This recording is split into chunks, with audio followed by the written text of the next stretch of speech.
Dale. Hola, hola Nálida, ¿cómo estás? Hola Ana. Hola, muchas gracias por la invitación. Bueno, Nálida, muchísimas gracias por aceptar nuestra invitación. Yo y Ana estamos muy felices por recibir vos acá en nuestra entrevista. Es un gusto conocerte, hablar con vos, hablar sobre tu trabajo en Argentina.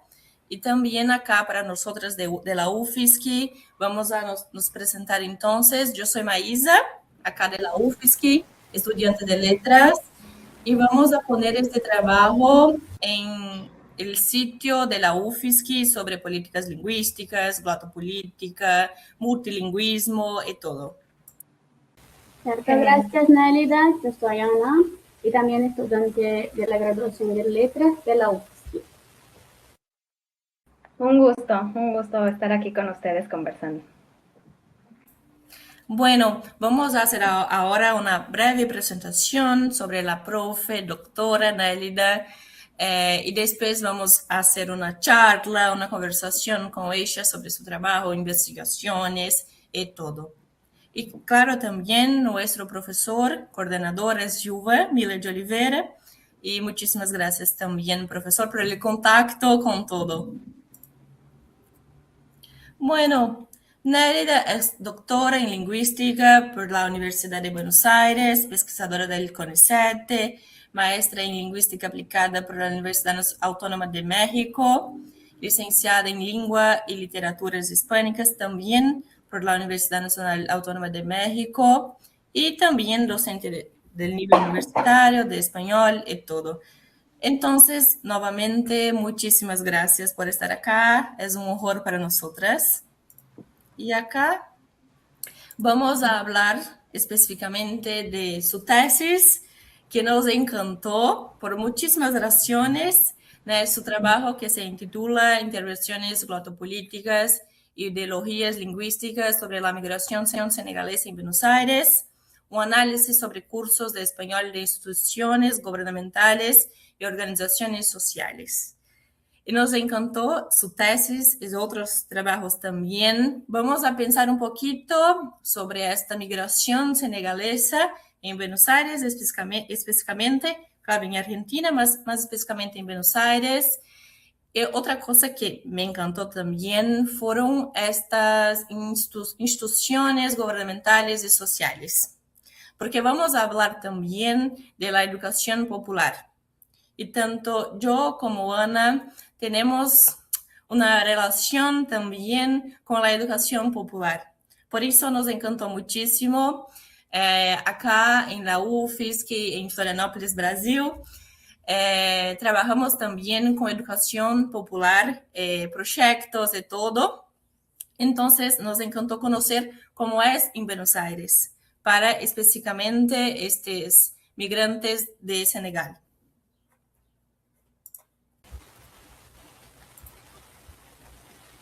Bueno, cierto, sí, concordando con mi amiga, estudiamos algunos cursos que son de educación popular aquí en Brasil también y me encantó demás tu pesquisa y es muy gusto para vos poder hacer unas preguntas acerca de la tema. Bueno, Nálida investiga entonces la relación de los habitantes y hablantes senegaleses en Buenos Aires. No voy a profundizar en el tema, porque además de ser el foco de su trabajo, también va a ser de estas preguntas. Pero es igual importante recordar algunas cositas para la entrevista. Entonces, Senegal es un país que está en la costa occidental de la África. La lengua oficial es el francés, pero la constitución también reconoce varias lenguas nacionales. Una de ellas que es el Wolof. El índice de personas escolarizadas es muy bajo y es importante estas situaciones para la pesquisa y la entrevista.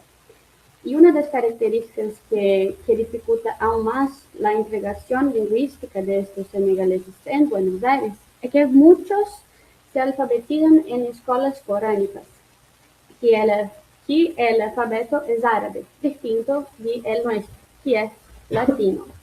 Entonces, esta es la primera introducción sobre Senegal para nos guiarte las preguntas.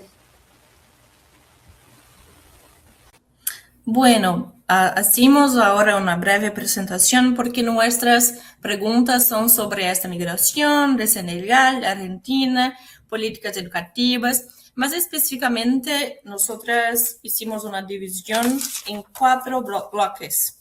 El primero es sobre la historia de la migración. El segundo es sobre políticas lingüísticas. El tercero sobre políticas educativas.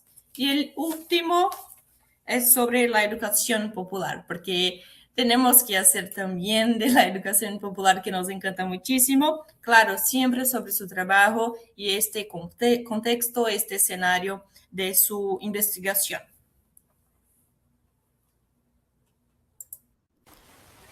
Bueno, hablamos muchísimo, queremos escucharte también. Entonces, ¿puedo hacer la primera pregunta para iniciarnos? Ok, cierto. Entonces, con lo bloque primero, uno, como Maísa nos informó, es la historia de la migración. Y la escritora Darcy Ribeiro clasifica a la Argentina como un pueblo trasplantado, construido como la extensión de Europa, con borramiento de su herencia indígena y africana, lo que generó un imaginario monolingüe y monocultural. Entonces, la pregunta es a partir de este contexto: ¿cómo ves las legadas de los senegaleses racializados y no hispanohablantes dentro de este imaginario? ¿Crees que esta alta imagen afecta la forma en que el Estado y la sociedad reciben esta migración? Sí, sí, bueno, muchas gracias. Creo que sí, sin duda lo determina muchísimo, ¿no? Porque la conformación del Estado justamente argentino vino con todo este plan civilizatorio, ¿no? Para borrar la herencia de los pueblos originarios y afrodescendientes que igualmente llegaron en los barcos, ¿no? Pero como personas esclavizadas. Entonces, creo que se trató de un borramiento del imaginario, pero eso no significa también que en la realidad haya sido así, ¿no? Por supuesto que la población afrodescendiente acá en Argentina fue muy diezmada durante el siglo XIX con mandarlos a las guerras, enfermedades, etcétera. Pero fue una erradicación que se hizo sobre todo del imaginario, porque de ese proyecto imaginado, ¿no? Que es el Estado-Nación argentino, una invisibilización, porque realmente hay población afrodescendiente en Argentina, obviamente no en la misma cantidad que en Brasil, ¿no? Pero tanto por los sobrevivientes de estos momentos, primeros momentos, como de grupos migratorios posteriores. Por ejemplo, en los 70 hubo una fuerte migración caboverdiana, ¿no? Así que, bueno, es un mito entonces que Argentina sea un pueblo europeo, ¿no? Y esto también como que se comprueba cuando se ve todo el territorio nacional más allá de Buenos Aires. Y hay un antropólogo que se llama acá Frigerio, que él dice, bueno, este es el mito de la Argentina blanca, ¿no? Que trajo toda esta invisibilización y que por supuesto también vino acompañada de esta imposición del español como la lengua dominante y que fue desplazando y erradicando otras lenguas, tanto originarias como de otras migraciones, ¿no? Y bueno, esto igual no es exclusivo de Argentina, prácticamente todos los estados-nación se identifican con una lengua, ¿no? Buscan eliminar al resto de las lenguas y no tanto por las lenguas en sí, sino obviamente por lo que representan y por aquellas personas que no quieren dentro de su imaginario social, ¿no? Así que sí, esto impacta muchísimo cómo recibe Argentina a los migrantes senegaleses, porque al final representan como esta otredad que ha sido históricamente rechazada, ¿no? Si no aceptan ni siquiera a los propios afroargentinos, a quienes siempre les están preguntando de dónde eres, etcétera, ¿no? Mucho menos a los senegaleses que ni siquiera saben hablar español, como dijo en algún momento la vicepresidenta actual, ¿no?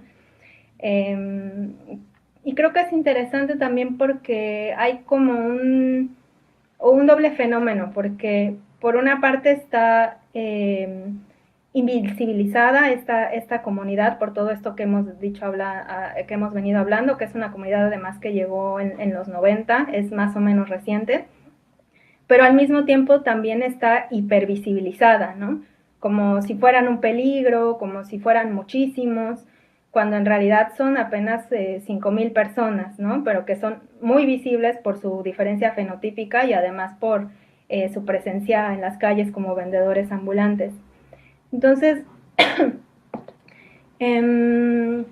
y este rechazo, el problema también es que tiene un efecto en la vida de las personas muy directo, que es con toda la violencia institucional la que se enfrenta esta comunidad, y obviamente con racismos, dificultades para la regularización migratoria, etc. Igual creo que está bueno pensar también que en la sociedad hay diferentes sectores, ¿no? Y ahí está el Estado, están no sé, esto de las organizaciones sociales, la sociedad civil, etcétera, y que piensan diferente. Entonces me parece también que Argentina tiene un sector muy importante de gente que es crítica, que es progresista, que está muy politizada, ¿no? Que es sensible a los temas raciales y cuestiona este imaginario. Y bueno, eso también como que no hay que olvidarlo, dejarlo de lado. Hay también como mucha lucha por la identidad marrón, afro, etcétera, y es parte también creo que de la disputa social, por eso que se considera que es importante y válido y justo, ¿no? Y bueno, de hecho los cursos de español son un poco un efecto de esto, de los que bueno, ya estaremos hablando. Sí, claro, ¿quieres hablar? No, bueno. Es muy importante hablar sobre estas cuestiones y es muy interesante hablar sobre ese imaginario que, claro, hay en muchos países y, claro, tenemos que hablar, tenemos que discutir sobre esas cuestiones. Y ahora me gustaría hacer una pregunta que es sobre eso también, pero un poquito más en las políticas educativas, que es que vos investigas también, porque hay un contexto entre 2005 y 2016, durante la gestión de Daniel Filmus, políticas como las escuelas plurilingües de Buenos Aires, que buscaron fortalecer una perspectiva intercultural y ampliar el acceso a la diversidad lingüística en la educación argentina. Creo que eso es muy importante.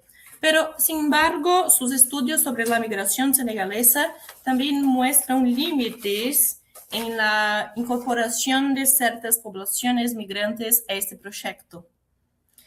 Entonces, en este sentido, para vos, a partir de tus investigaciones, ¿hasta qué punto estas políticas lograron incluir efectivamente a las migraciones nuevas, racionalizadas, y en qué medida el reconocimiento estatal de la diversidad siguió funcionando de manera selectiva? Claro, sí. Bueno, no han sido muy incluidos en ese tipo de espacios, ¿no? Pero creo que, y en general a las migraciones racializadas, yo creo que en primer lugar porque este tipo de políticas que mencionan no están realmente destinadas a migrantes, ¿no? Y se centran más como en la enseñanza de lenguas extranjeras o de frontera, como que esas lenguas que el Estado valora que su población también aprenda, ¿no? El francés, inglés, italiano, portugués. Y por otro lado también, por ejemplo, está este otro proyecto de la educación intercultural bilingüe, que es muy importante en Argentina, y que está destinado más bien a pueblos originarios. Y bueno, esto por ejemplo ha sido estudiado por algunas investigadoras como Chicone, y ella dice también que hay limitaciones cuando se piensan en los propios migrantes limítrofes, ¿no? Que hablan estas lenguas originarias, porque pues están destinadas más bien a la población argentina y en zonas muy específicas. Entonces, como que no son realmente dirigidas a población migrante, ¿no? Igual, bueno, más allá de las críticas que podamos hacer a estas políticas, pues son muy importantes porque creo que reflejan el crecimiento de la tolerancia a otras lenguas, su inclusión, etcétera. Pero bueno, están lejos de acercarse justamente a otro tipo de fenómenos migratorios, ¿no? Porque como el Senegal es que hay que pensar además que no hay una presencia masiva de niños o adolescentes senegaleses, sino que la mayoría son adultos. y entonces su paso por la educación pública básica es poco frecuente, ¿no? No digo que no exista, pero es poco frecuente. Y entonces pensaría también como que este tipo de políticas son más bien como iniciativas, o sea que hay que pensar también en las iniciativas glotopolíticas, ¿no? Que hacen las comunidades para impulsar escuelas en donde se enseñen sus propias lenguas de migración y que a veces no siempre logran el reconocimiento del Estado. Por ejemplo, esto no es algo que haya pasado todavía en la comunidad senegalesa, por esto que hemos estado hablando de sus características, pero sí me gustaría mencionar que ellos tienen un proyecto de que quieren hacer una casa senegalesa aquí en Buenos Aires, y entre las actividades que ellos están planeando es poder hacer a futuro una especie de escuela coránica, ¿no? Como las que hay en Senegal, y que con esto se les pueda pues enseñar a los niños toda la tradición religiosa como la hacen en el país, y que también se vincula con el aprendizaje de otras lenguas que son importantes en el repertorio de la comunidad senegalesa. Bueno, es un proyecto ahí a futuro y en algún momento tal vez se dé. Ah, buenísimo, es un gran proyecto y también camina para la próxima pregunta, que va por este lugar. No sé si Maísa quieres mencionar algo, ¿no? ¿Tal vez? No, no, está bueno. Es solo que me encantó conocer esto, de este proyecto futuro, para enseñar más otras personas en Argentina. Muy bueno. Sí, y para alguien de lo alfabeto tenemos la grandísima cuestión religiosa. Esas personas acaban dejando de lado cuando llegan a Buenos Aires. Bueno, la segunda cuestión es la siguiente, que las poblaciones transciudadanas son personas a cual pertenece al mismo tiempo a más de un territorio, mantienen vínculos con sus países de origen y no encajan en el modelo clásico del inmigrante que viene para quedarse y asimilarse. Y con toda esta idea que usted introduce para nosotros de lo micro de la Argentina blanca. Entonces, la inmigración senegalesa es un ejemplo de esto, de esas poblaciones transciudadanas, con un envío de remesas y retornos periódicos de los familiares en Senegal. Entonces, las preguntas son, ¿cómo tensiona ese transnacionalismo la relación con un Estado construido sobre el modelo del migrante europeo que venía para integrarse definitivamente? Y esta cuestión aparece en las políticas como el curso Buenos Aires Migrante, Paz Inmigrante. Y además de esto, que poder también responder acerca, ¿crees que la Argentina está preparada para gestionar una población que es transciudadana? Sí, creo que sí, tal cual. Los senegaleses como que son un ejemplo perfecto de comunidad transnacional, ¿no? Y igual como que esta transnacionalidad no significa que sean migrantes que no puedan estar también arraigados en el país, ¿no? Pueden tener estos vínculos y al mismo tiempo estar arraigados, que son, esto lo dice mucho, lo cuestiona Nina Glick-Schiller, que fue la que desarrolló mucho este concepto de transmigrante, ¿no? Y bueno, de hecho incluso tienen vínculos también con Brasil, con otros países a donde senegaleses migran, es bastante vasto y obviamente en algún momento algunos tienen la intención de volver a Senegal, ¿no? Yo creo que obviamente todas estas razones tensionan un montón con cualquier estado-nación que siente que los migrantes transnacionales no vinieron a aportar, hacia quedarse, ¿no? Y también, de hecho, el marco normativo de Argentina está hecho para cierto tipo de migrantes, ¿no? Igual, creo que más allá de esto que es muy importante, creo que el componente central es el étnico-racial, ¿no? Y es el de clase también, porque son estas diferencias o estos componentes los que hacen esta división entre lo que se considera un buen migrante y un mal migrante, o el migrante que es deseable y el migrante indeseable, ¿no? Como también han trabajado aquí varios antropólogos y sociólogos como Domenech con estas categorías de indeseable y deseable.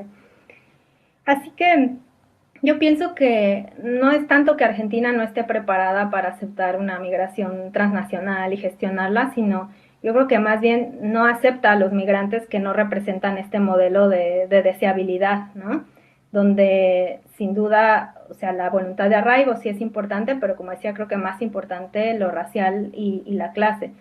Y de hecho, recientemente hubo modificaciones a la ley migratoria y se endurecieron un montón de las condiciones para poder obtener la residencia, pero una de ellas fue, por ejemplo, poder comprobar medios de subsistencia, o sea, tener plata, ¿no?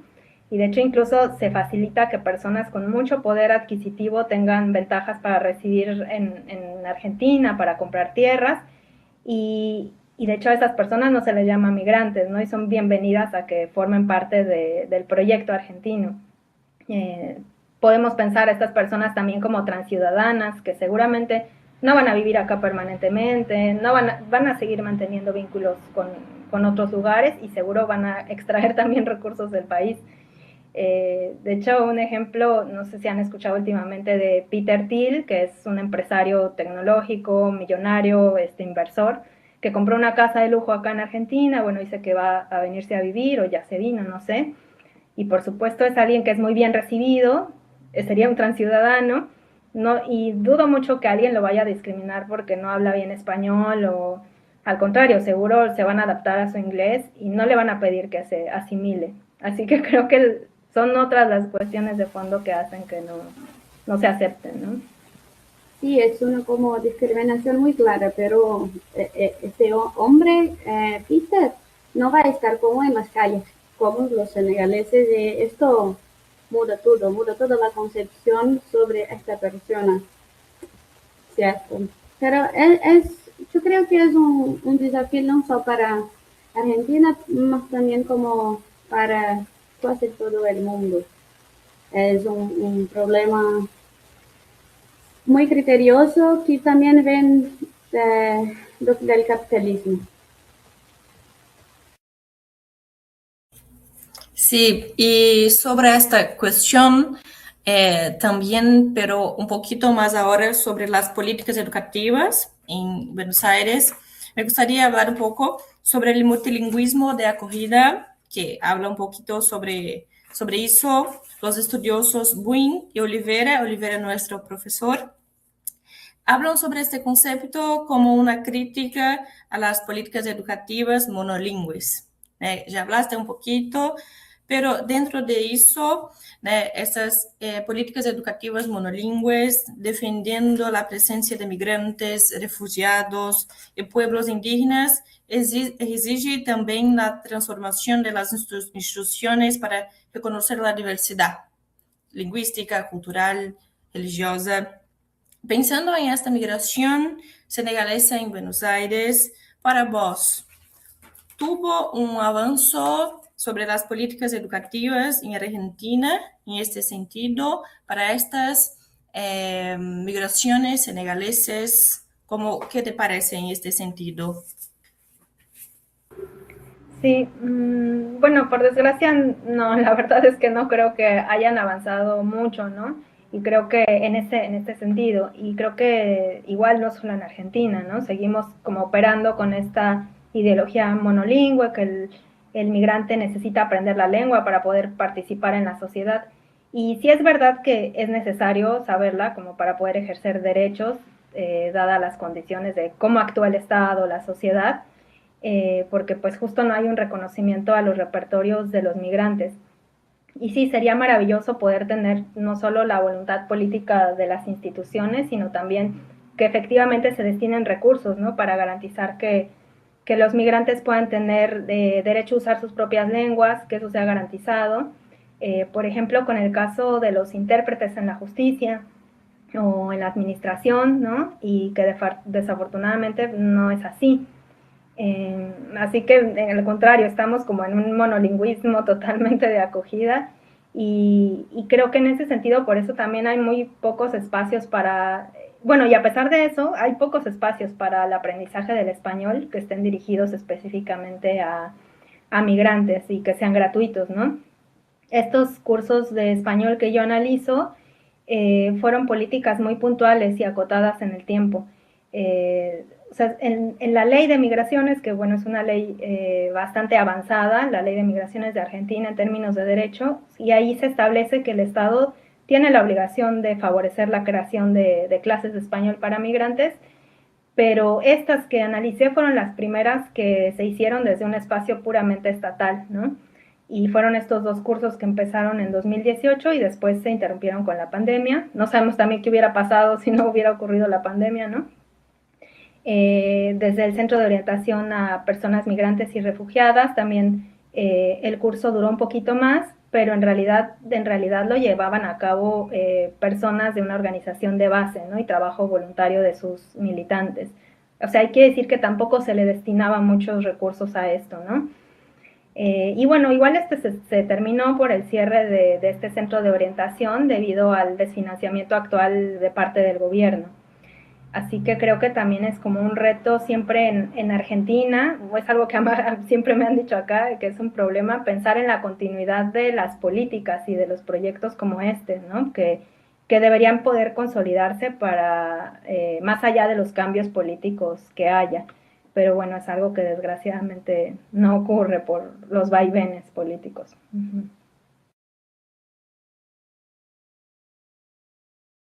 Bueno, gracias por la respuesta. Y estábamos como estudiando estos cursos que en uno de tus artículos demuestra y me deparé con un proyecto que Argentina tenía y puedes reportar para vos de cursos para los turistas y para los estudiantes, y después los migrantes también pudieron estudiar. Bueno, a partir de esta primera pregunta, yo iré para la tercera de mi jotero y puedes como mezclar las respuestas. Bueno, CAUV distingue las políticas lingüísticas in vitro, las planificadas por el Estado, que era lo que estábamos hablando un poco, de las gestiones en vivo, que son las prácticas espontáneas para resolver los problemas de comunicación, que es lo que acontece en las calles con senegaleses. Entonces, estas personas aprendieron lo español en las calles y en la venta ambulante, antes que existiera cualquier política estatal para migrantes adultos, como mencionaste. Entonces la pregunta es, ¿cómo vos enxerga esta gestión espontánea frente al vacío del Estado? ¿Y crees que esta aprendizaje en vivo produce un tipo de competencia diferente a los que los cursos que existen actualmente formales intentan ofrecer?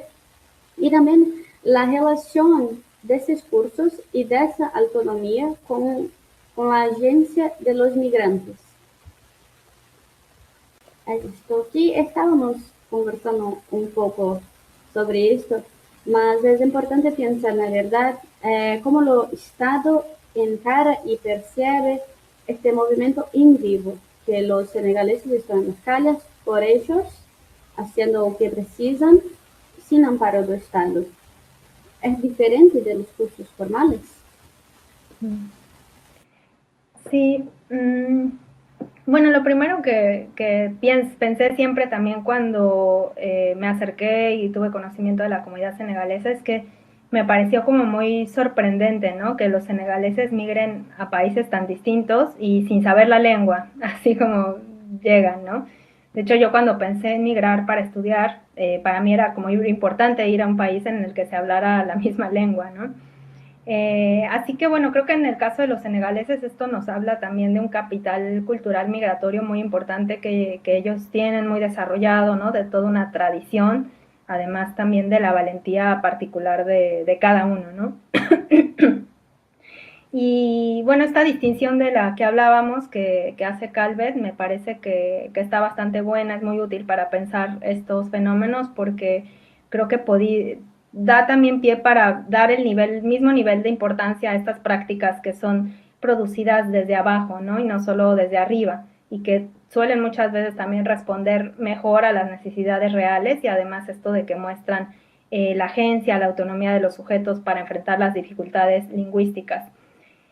Y creo que para saber también como qué tipo de competencia se produce en el aprendizaje en la calle, su diferencia con las clases, acudir a unas clases, está bueno pensar en términos de repertorios lingüísticos, ¿no? Que son los que se forman a partir de las trayectorias de vida. Entonces, la comunidad senegalesa pues tiene un repertorio muy amplio de alrededor de 5 o 6 lenguas que utilizan, y en su paso también por países hispanohablantes, pues el español pasa a integrarse de forma dinámica en este repertorio, y efectivamente lo hacen a través del aprendizaje en vivo, de estrategias comunitarias de transmisión de conocimiento. Y desde que empezaron a llegar, pues así es como han aprendido, sin acudir a cursos de forma masiva. De hecho, creo que mientras se desarrollaron los cursos que estudié, siendo muy, muy optimistas, no creo que la cantidad de estudiantes en total que fueron a cursos sobrepase las 500 personas, ¿no? Así que creo que eso es una minoría, ¿no? Y quizá significa que no es el medio predilecto para aprender, o quizá es por la escasa oferta que hay. No sabemos qué cosa determina la otra o las dos cosas. Así que yo creo que el uso del español que desarrollen tendrá que ver con sus trayectorias de vida, con sus vínculos, objetivos, intereses, ¿no? Habrá desde aquellos que los emplean solo en la compraventa, porque el resto de sus necesidades está resuelta dentro de su propia comunidad y el vínculo que mantienen. Y en el otro extremo están aquellos que desarrollan un uso experto porque son o quieren ser líderes de su comunidad o estudiar en la universidad, o porque dan clases también de música, de danza, o formaron familia con personas hispanohablantes, y en el medio hay muchas posibilidades, ¿no? Así que me parece que estos repertorios son válidos, y que de ir a una clase estatal o de organizaciones lo que hace es que va a agregar una trayectoria más social de experiencia a sus vidas que van a modificar ese repertorio. No sé si respondí todo lo que me preguntaste. Sí, sí, gracias. Okay. Y muy rico. Yo no tenía este dato de los poquísimos que son, los 5.000 solamente, y quedamos impresionados en la clase de aula con Gilbert. Pues el profesor preguntó para vos, ¿cuántos son? 1.000.000. No, 5.000. Y solo 500 están en este poquísimo curso, entonces son números muy bajos, y responde que ustedes están cada vez más en las calles. Pero es también interesante que me quedó que los cursos, mismo que tanto del Estado como los sociales, tienen que tener un fin específico, como si quieres estar estudiando o cursando, tiene ese. Si tu interés no es estudiar, es regresar a Senegal, tenga amparo neste, que son para los trabajadores, en fin. Lo trabajo social, la educación social es muy delicada y siempre abre muchas facetas de cuestiones. Mas, obrigada. Gracias. Obrigada. Bueno, sobre la educación popular, me gustó conocer estos dos que están en tu trabajo, que es el BTM y UTP. Me gustó conocer estos dos de trabajadores y todo, que es sobre la educación popular. Y sobre esto tenemos un trabajo de Oliveira, nuestro profe, que habla sobre la lengua como recurso. Y me gustaría pensar un poquito cómo es esto en estos dos de educación popular, entendiendo la lengua no solo como un derecho, sino también como una herramienta de participación política y social. Y me quedé pensando cómo eso se da en estos grupos, en estos cursos de trabajadores. Porque en estas experiencias de educación popular en el BTM, por ejemplo, la enseñanza del español parece orientarse más en esta dirección política y social, como la lengua como herramienta, y no solo como una lógica asimilacionista dentro de esta política en Argentina. Entonces, en su perspectiva, ¿cómo diferenciar esta enseñanza de la lengua, enseñanza del español, en este sistema? La lengua como recurso de política y social, o entonces solo esta enseñanza de la lengua como asimilación dentro de estos grupos de educación popular. Sí, creo que en el sistema en el que vivimos pensar la lengua como recurso es acertado, ¿no? Igual a veces tengo ciertas reticencias porque digo, ay, es como muy capitalista, pero pensar, bueno, la lengua es un recurso, ¿no? Pero evidentemente cuando lo pensamos como un recurso de participación cambia la cosa, ¿no? Como que no es lo mismo si realmente está pensado para incidir y participar en la sociedad. Porque efectivamente en el mundo en el que vivimos se necesitan recursos simbólicos y materiales para participar, ¿no? Y sí, los cursos estos de educación popular que mencionan, que son estos dos del bloque de trabajadores migrantes, que empezó en 2018 y terminó hace un par de años, y el de la Unión de Trabajadores de la Economía Popular, que es esta de la UTEP, también comenzó en 2018 y por fortuna todavía continúa hasta la fecha, así que ya tiene bastantes años, ¿no? Y estos cursos efectivamente consideran la lengua como algo que es necesario para la organización política y para la participación, ¿no? Ya sea porque es lo que te permite comunicarte, defenderte de la policía, desarrollar formas para generar comunidad con otras personas que hablan también español, como que permite un montón de cosas y eso es lo que estos cursos buscaron, ¿no? Así que me interesa mucho pensar esta diferencia que dicen, bueno, entre asimilar o integrarse, por ejemplo, que la integración suele ser casi siempre el objetivo de muchas políticas que son dirigidas a migrantes, ¿no? Y también cuestionando un poco esto de la integración, hay que pensar que tiene como esta misma lógica de que el migrante necesita adaptarse para ser parte de la sociedad. Y me gusta más pensar también la lengua como una herramienta o como para participar, no para integrarse, sino como para participar, porque creo que es mucho más amplio esta palabra, implica una acción, ¿no? Estar participando, implica agencia y también como que reconoce las formas en las que las personas deciden hacer parte del proyecto colectivo que son las sociedades, que siempre se están transformando, aunque sea lentamente o a veces vayamos para atrás, pero siempre están cambiando, ¿no? Y esto de participar lo pensé mucho a partir justo de un investigador senegalés que se llama Babacar Traoré y que él utiliza esta frase de, bueno, para participar en el proyecto colectivo de Argentina, ¿no? Como que eso es él dice, no es integrarse, es vamos a participar en este proyecto colectivo. Y creo que la forma en la que se pueden diferenciar estos dos tipos de enseñanza, o al menos como yo lo hice desde la glotopolítica, es a partir de analizar sus ideologías lingüísticas, ¿no? Para responder a por qué enseñar español, por qué están enseñando español, qué hay detrás de esto, ¿no? Y esto significa, bueno, hacer un análisis sostenido en el tiempo de los discursos, de la puesta en práctica de las clases, de los efectos. Y bueno, en ese sentido también para mí fue importante tener una perspectiva etnográfica, sobre todo porque yo participaba en estos cursos como docente y como militante, ¿no?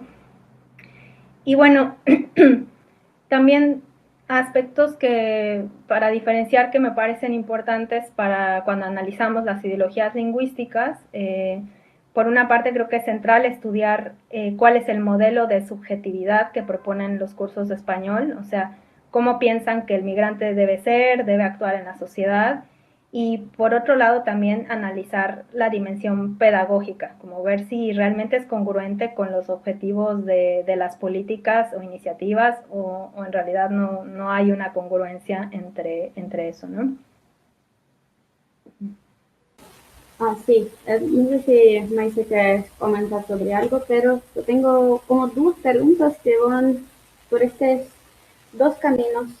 Y me encanta también el análisis del discurso y estudiar las ideologías que son atravesamientos en todo que se dice y que se hace, pero pensando a partir de tu respuesta y pensando en Argentina. Dentro de la política lingüística tenemos como multilingüismo y el plurilingüismo. En la Argentina presenta casos concretos de plurilingüismo institucional, como el guaraní en Corrientes, no sé si sabes acerca de esto, y el gales en el sur. Pero esta valorización no se extendió a los migrantes africanos. Este es el contexto. Entonces, a partir de tus estudios de subjetividad e ideologías, ¿cómo te sitúas esta selectividad a partir de lo que estudiaste sobre los cursos de español para estos senegaleses? ¿Y qué dices sobre qué diversidad lingüística el Estado argentino está dispuesto a reconocer? Y después de estas respuestas, me gustaría saber un poco más de los senegaleses en las clases, pues es muy rico saber que eres la docente en uno de esos cursos. Bueno, por partes. Sí.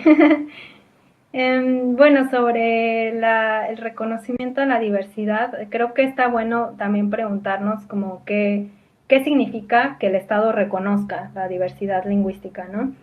Porque la mayoría de las veces me parece que es un reconocimiento simbólico, lo cual es muy importante, es necesario, debe de existir, pero que después pocas veces se traduce en la práctica, ¿no? Y el reconocimiento puede ser de promoción cultural, educativa, por ejemplo, como en el galés que mencionan en Chubut, o también puede ser institucional, con la cooficialidad de la lengua, por ejemplo, esto que decían del guaraní en Corrientes, que, bueno, llegar a ser lengua cooficial es algo simbólicamente muy importante, que por cierto, no sé si saben que en Argentina el español no es oficial. Esto nos habla también de que no está reglamentado como oficial, que no es necesario porque es obvio, ¿no? que es el español. Eso es interesante. Pero bueno, en las provincias cada una tiene sus propias independencias y que ahí está el guaraní como cooficial. Pero incluso ahí no está garantizado su uso en la práctica, es decir, en la justicia, en la administración, en la salud. Y de nuevo siento que los casos que mencionan son distintos a la migración senegalesa porque, bueno, esto que es más reciente, que tiene este componente de que hablábamos racial, de clase, el transnacional, ¿no? Y que por supuesto genera mayor resistencia. Esto de que la mayoría de los migrantes de este origen son hombres adultos, ¿no? Y cuando cada vez igual hay más familias, pero tampoco son muchas. Entonces creo que esto determina bastante el tipo de políticas que se realicen. Hace algunos años, por ejemplo, desde la Secretaría de Derechos Humanos hubo algo que podríamos considerar como un incipiente reconocimiento, que fue un curso que se dio de Wolof, que se abrió al curso al público en general. Entonces había un profesor que enseñaba Wolof y íbamos y aprendíamos y eso estaba genial porque estaba generado desde la Secretaría de Derechos Humanos, ¿no?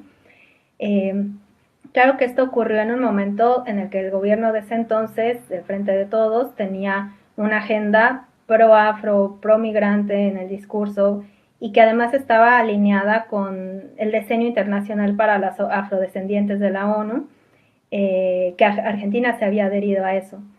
Entonces, lo que quiero decir también es que muchas veces estos reconocimientos que tienen que ver con los valores, con la agenda, las ideologías, no solo del gobierno, sino en turno, sino de la época, ¿no? Y esto es un factor que también hay que considerar.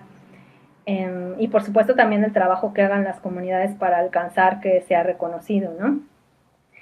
Y bueno, hubo un caso también, pensando eso, en términos prácticos, ¿qué implica el reconocimiento? Hubo un caso importante que expuso esto del monolingüismo institucional y que no se reconocieran las lenguas como una herramienta tal cual de vulneración de derechos, que fue el caso Barazaco en 2009-2010, que fue un caso judicial donde 3 vendedores ambulantes acompañados por un abogado denunciaron la violencia institucional, donde estaba implicado el hecho de que todo fuera hecho en español, ¿no? La detención, todo el procedimiento. Entonces, este fallo se resolvió positivamente porque reconoció el componente racista de las acciones de la policía y ordenó además que debía garantizarse la comunicación, es decir, que debía garantizarse un intérprete.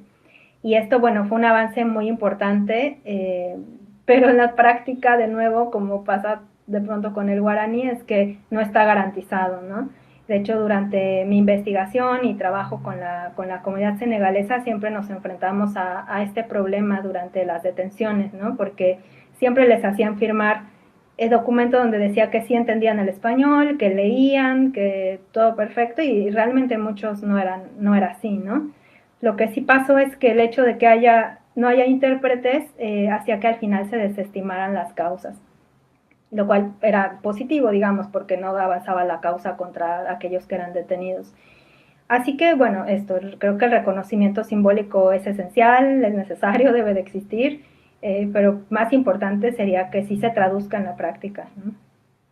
Ay, gracias, muchísimas gracias. Es una perspectiva muy importante para mí. Buenos días, concretizado esta idea que en el Senegal tenemos en la Constitución, que es en francés, los reconocimientos de las 110 lenguas que son nacionales, pero ¿cómo es explicado? Yo no había pensado acerca de esto, es una perspectiva muy importante. Gracias por expor y gustaría de ir para las próximas preguntas y es más sobre la docencia, pero no sé si Maísa gustaría de hacer ainda más sobre las políticas. Bueno, yo tengo solo una última cuestión, pero me gustaría también saber un poquito más cómo fue su experiencia como docente en esos cursos, y cómo fue con los estudiantes, el español y todo. No sé si es esa tu cuestión también, ¿sí? Sí. Muy bien, si puedes contar un poquito de tu experiencia. Sí, claro. Bueno, Bueno, puedo hacer unas primeras preguntas para guiar tu respuesta. Ok. Lo siguiente, estaba pensando, dentro de esta idea de que los senegaleses en Buenos Aires, la mayoría son hombres, no son crianzas, no son mujeres, justamente de la fuerza del trabajo, que son personas que tienen un preparo físico mejor, ni un preparo físico, una resistencia mejor para estar por el trabajo. Entonces, dentro de este contexto, las preguntas son acerca de cómo estas personas llegan a los cursos. ¿Cuál es el nivel promedio de escolarización formal de los senegaleses en la Argentina? ¿Y lo percibes? ¿Y qué proporción pasó por escuelas coránicas de alfabetos árabes en relación a lo que tuvieron acceso a la escuela formal francesa en Senegal? Pues esto creo que es importante y me despertó muy curiosidad. No sé si los senegaleses que van para las escuelas francesas ven para Buenos Aires también. ¿O no? Bueno, estas son las primeras preguntas para guiar tu respuesta. Sí, bueno, mi experiencia en las clases fue muy particular. Bueno, yo llegué, les decía, yo soy de México, así que llegué a Argentina en 2017 y de hecho mi investigación de doctorado iba a ser de otro tema y así. Pero en 2018 empecé a participar, bueno, justo empezó a ver todas estas noticias. Ahí está pasando una ambulancia, no sé si se escucha. Esperemos un poco. Sí, bueno, esperar. Es que No hay problema. vivo junto a una estación de bomberos, así que, pero ahí va. Ahí está. Entonces les decía, yo llegué, bueno, en 2018 empezaron a circular un montón, estaba la violencia institucional muy, muy fuerte contra la comunidad senegalesa y, y empecé a juntarme con otros migrantes hispanohablantes que después formaron parte del bloque de trabajadores migrantes y desde ahí fue que dijimos como, ay, hay que hacer un curso de español como para pensar en esta situación que está ocurriendo ahora. Y bueno, empezamos como con 6 personas hispanohablantes de diferentes lugares de Latinoamérica a pensar en estos cursos de español. 6 personas hablantes como profesoras. Sí, claro. Okay. Justamente estas personas que empezamos y que después fuimos coordinadores de los cursos, éramos vinculadas a, por ejemplo, yo a la lingüística, otros eran profesores de otras lenguas, entonces tenían como relación con la enseñanza de lenguas, ¿no? La educación. Y ahí empezamos las clases, después en 2019 crecieron un montón y se sumaron más o menos como 20 profes más, lo cual fue bastante bueno porque eso nos permitió, nosotros no teníamos mucha claridad sobre las características lingüísticas previas de ellos, ¿no? Que esto se conecta con la otra pregunta. No sabíamos que no sabían escribir en alfabeto latino, asumíamos que sabían francés porque la lengua oficial de Senegal era el francés, y en la realidad no era así, ¿no? De hecho, o sea, son muy pocos. Después hicimos como algunos relevamientos estadísticos y lo que pudimos ver es que más del 95% acudieron justamente a escuelas coránicas, algunos más o menos tiempo, o sea, muchos. Y los que fueron a la educación formal son bastante pocos, ¿no? La proporción de gente que terminó los estudios primarios solamente es del 23%. Entonces, esto hace que muchos de ellos pues no están alfabetizados y pensando que Argentina es una sociedad muy alfabetizada, ¿no? Y que esto impacta en la vida cotidiana. Entonces, en las clases como que tuvimos que justamente aprender también de estas cosas que no sabíamos y tomar en cuenta también las necesidades, lo que a ellos les interesaba, que realmente muchos querían aprender a escribir. Y bueno, así las hicimos, no sé, fue un momento muy, muy efervescente, venían muchísimos estudiantes muy dispuestos a aprender, o sea, también había mujeres, pero no tantas, o sea, les digo, la mayoría eran hombres, y eso, no sé qué más me faltó, si me quieren preguntar algo más específico sobre la experiencia en el momento, que bueno, yo estuve en el BTM y formé parte de esa organización, y después cuando decidí cambiar el tema de investigación por porque dije este tema está más interesante y me interesa porque estoy involucrada también social y políticamente con esto, me sumé a la UTEP y ahí también empecé a participar, ¿no? Y son 2 espacios similares porque pues vienen de organizaciones de base, pero bueno, cada uno con sus características. Uno pensaba más en la idea del migrante y otra del trabajador. Buenísimo, gracias por las informaciones y las curiosidades. Yo tengo una última pregunta que no estaba en los scripts. Pero, ¿sabes nos informar si hay como iglesias o no sé cómo dices, o templos para que estas personas que son árabes puedan, como dices, practicar su religión? O en Argentina, en total, no sé si las personas son mayoritariamente católicas, y ahora no más hablando de lenguas, más también de religión, que es una parte importante de la sociedad. ¿Hay como espacios para cultivar esta religión o no? Sí, podríamos decir que hay, o sea, está la mezquita de acá de Buenos Aires, que de hecho creo que la hizo Menem, y ahí de hecho también hay escuelas, hay clases de árabe o del Corán, etcétera.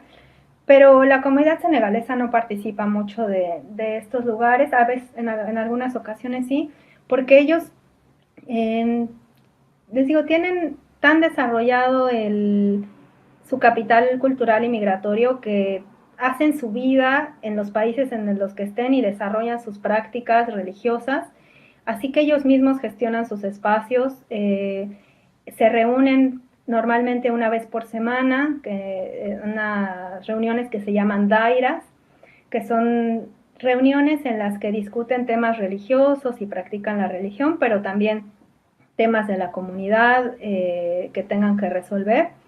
Y sobre todo las fechas importantes de celebración religiosa alquilan lugares para llevar a cabo esto y son fiestas enormes, ¿no? Hay una que es muy importante que se llama el Magal Tubá, que es muy hermosa y siempre nos invitan no solo a las docentes y a los docentes, sino a sus vecinos, etcétera. Entonces esta fiesta es una fiesta que celebra el regreso del exilio de su líder espiritual que se llama Sheikh Ahmadou Bamba, que él fue exiliado durante la ocupación de Francia, o colonia, y cómo él era recibido en otros países, ¿no? Entonces, como que ellos hacen esta fiesta que tiene todo un componente religioso muy importante, que se preparan todo el año y donde el objetivo es darle de comer a la gente que vaya a Argentina. Bueno, parte del objetivo, ¿no? Y te dan comida deliciosa. Entonces, ellos en estos espacios practican continuamente su religión, ¿no? Les decía que está este proyecto de hacer la casa, que bueno, en este contexto está muy difícil, pero tal vez en algunos años se haga.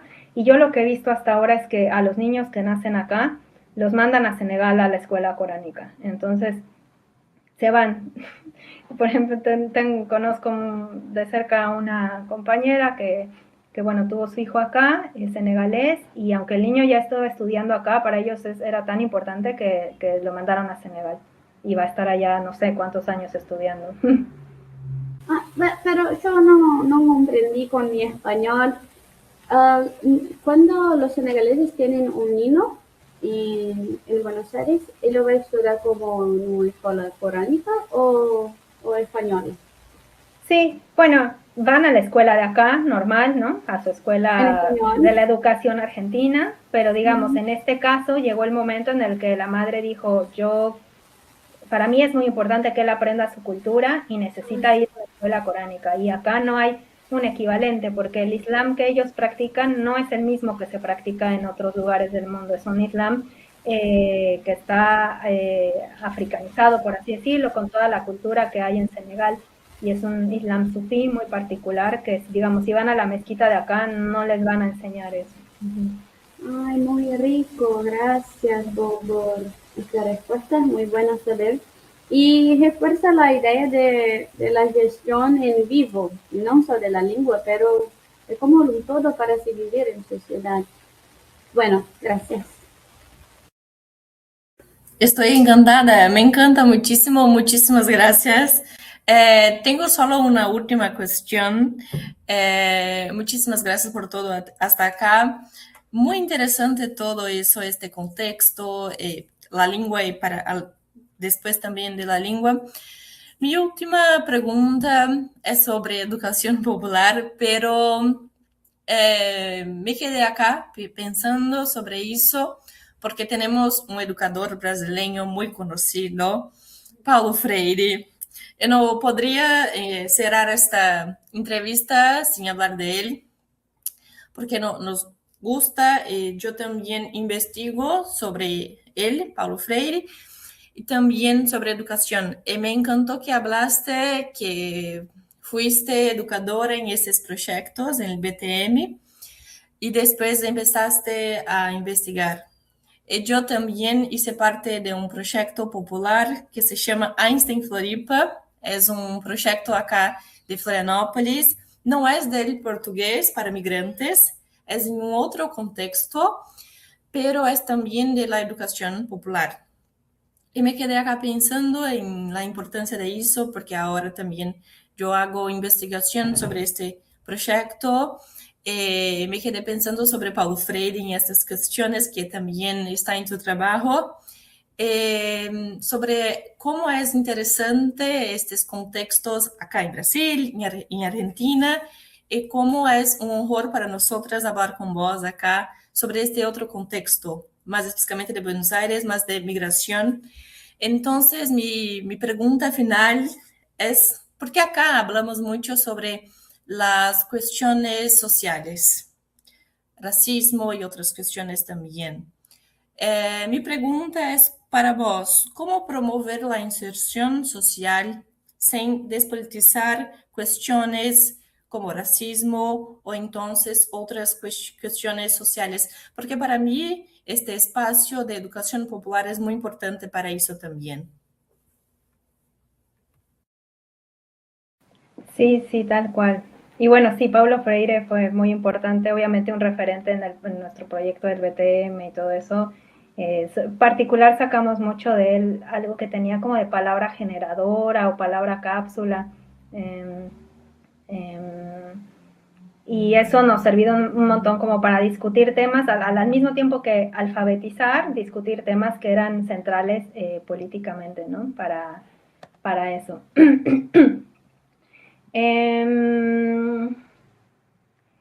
Creo que esto que mencionan de la inserción social, no sé, cuando me mandaron la pregunta como que me quedé pensando en eso, ¿no? Que tal vez también está bueno cuestionarse sobre la inserción social, o sea, si alguien necesita ser insertado socialmente o no sé, como que pensé en eso, ¿no?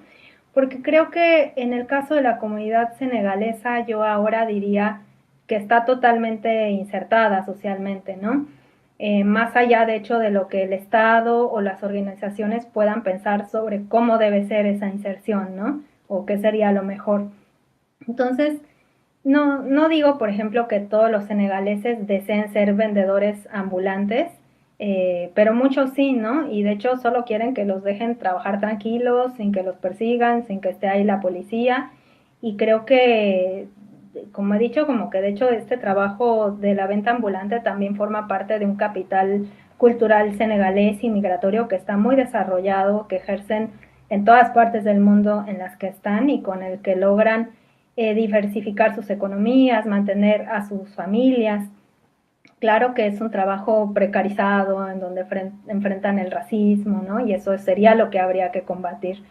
Entonces, creo que pensando en esto de la educación popular y los objetivos que hay también como de justicia social detrás, creo que lo más relevante quizá frente a estos escenarios de desigualdad siempre es pensar en la organización colectiva, ¿no? En desarrollar un sentido de pertenencia, de encontrar esas cosas en común con las personas que están en situaciones similares y actuar en conjunto. Y creo que por eso la educación popular es una muy buena respuesta, ¿no? Porque llega justamente a lugares donde el Estado no puede llegar o donde no quiere llegar. Y sobre todo también tiene un panorama como un poco más real de las necesidades de las comunidades, ¿no? Claro que sí hay que escuchar muy bien a las comunidades y no asumir también que como educadores populares venimos a traer la verdad de qué es lo que necesitan, que es un riesgo el paternalismo, ¿no? En la educación popular con el que hay que estar muy atenta siempre. Y bueno, a pesar de que la educación popular llega a estos lugares, eso no significa que no haya que exigirle al Estado que haga su trabajo, que desarrolle políticas públicas para atender estas situaciones. Creo que son cosas complementarias, ¿no?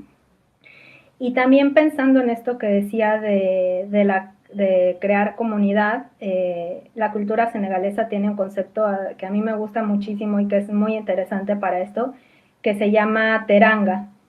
Y esto se traduce como hospitalidad, en cómo tratan al resto de las personas, invitándolas como a ser parte de su cultura, que es algo que vivimos como profes o la gente que se relaciona con ellos acá.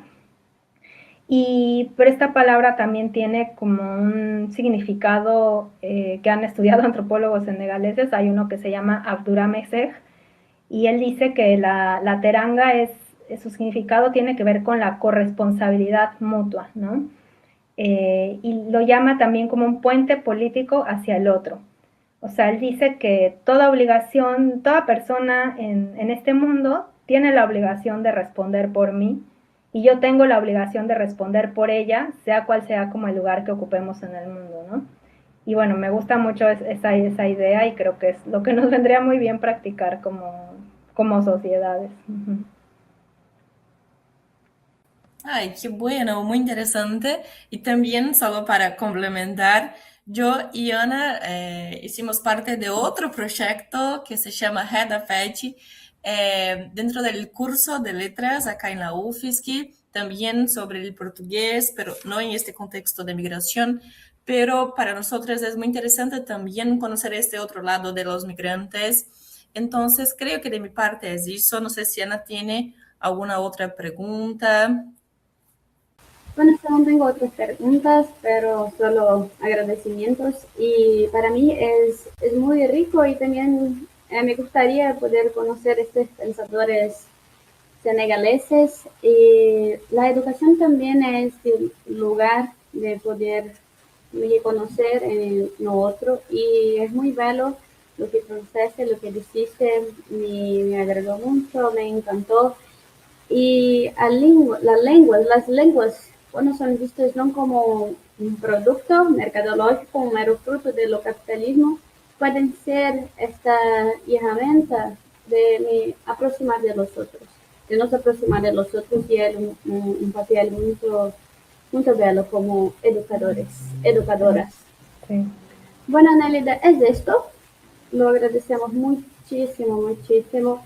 Es muy linda, muy querida, muy contenta. Me gustó muchísimo de conocer. Ay, gracias, a mí también. Me encantaron sus preguntas y bueno, que estén también involucradas con todos estos temas de educación popular, me parece genial. Que es algo que me gusta mucho aquí del sur, ¿no? No digo que en México no haya, pero creo que acá hay una gran tradición en Brasil y en Argentina con la educación popular.